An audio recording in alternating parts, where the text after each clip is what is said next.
Raise your hand if you use an electric toothbrush. Yeah, many of us do. Not all. You can try this one out, no? The electric toothbrush was invented to help disabled people. So they could have accessible, good teeth. And that's just one of many examples of things that's necessary for some, but good for all.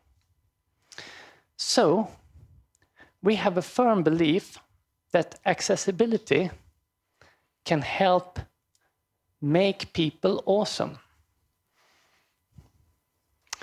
Yes, and the United Nations have 17 goals for sustainable development.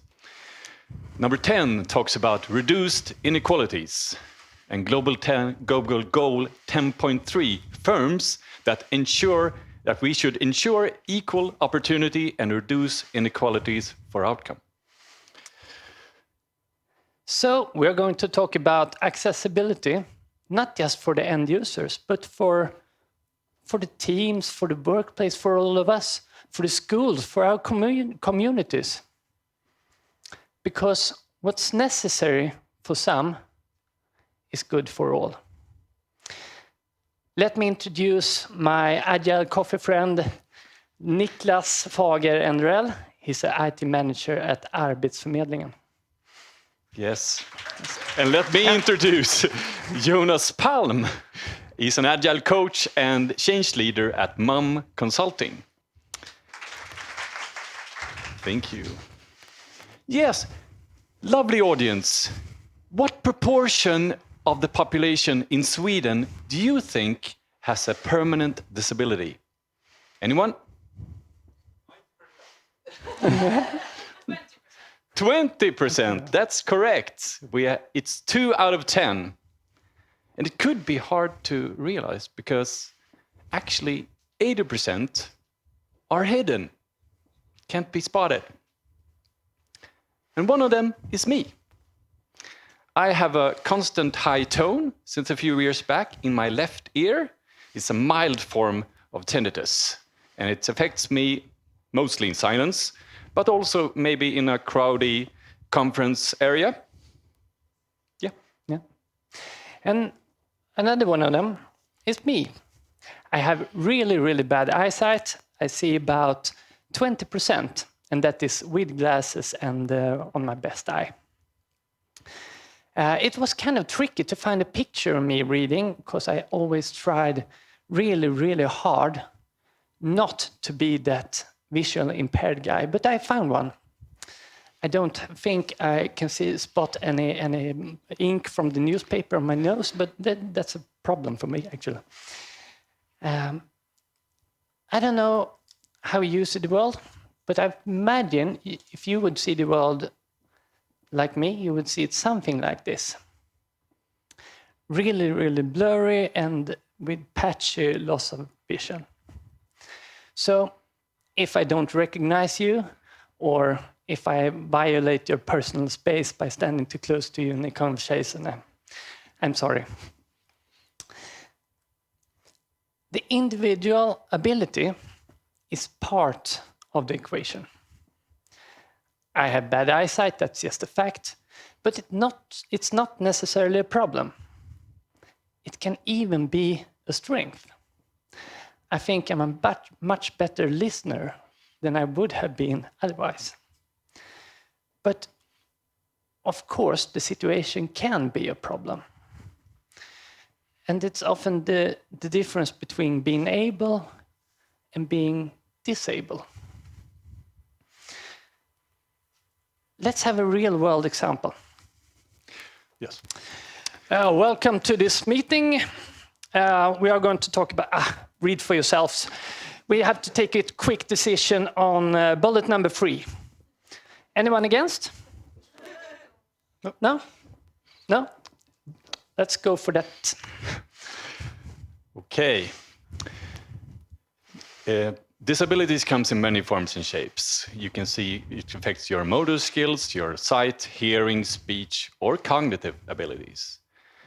We use this matrix at Arbetsförmedlingen to visualize this. And you can have a permanent disability, like you are missing one arm, you have maybe a problem opening a door when carrying something, or you can have ADHD, which could be a cognitive disability, and it could affect your ability to focus. But it can also be temporary. We can see that we suddenly have a broken arm and using it, also having a problem opening a door when carrying a coffee cup. Or you can be really burned out and depressed at work and having problem to focus. So that's a temporary one. But then it can also be contextual or situational. It could be carrying a child, or maybe carry a computer and a coffee cup trying to open the door. And you could be in a noisy conference environment and feeling it's hard to be able to concentrate. So let's make it our task to tear down the obstacles, to make all people awesome. And to do that, of course, you have to see the individual and their context. But we found out that the single most important focus you can have is to reduce cognitive load. For example, if you have a hearing disability, it's necessary that you don't have a lot of noise, but it's good for everyone. So if we want to make our workplaces, our schools, our communities more accessible and more brain-friendly, we have to reduce cognitive load. And Agile is about uncovering better ways of working. And in doing so, we have reduced cognitive load. For example, we have the recurring structure with predictable work processes. We break down work into smaller pieces and we use visualizations. So you don't have to have everything in your head at once. And of course, we try to focus by using sprint goals and WIP limits. That's all good, but Niklas, I think we can do more. Yes. What's necessary for some is good for all. So we could, for example, try to strive for diversity. We can be curious about the perspectives we have and maybe new ones. We could practice diverse recruitment. Maybe take another look at your job ad and watch it from a diverse perspective and make changes accordingly. We can work for inclusion, take breaks often, make your brain take a moment break and limit disturbance so that you can focus better in the workplace. And also, we try to be a role model in belonging. Be resourceful and use your solutions at hand. Try to have an open mindset and be tolerant and try to work for a higher psychological safe environment.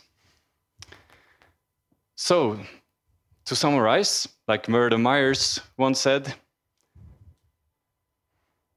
invite people to the party, ask people to dance, and last but not least, dance like no one's watching.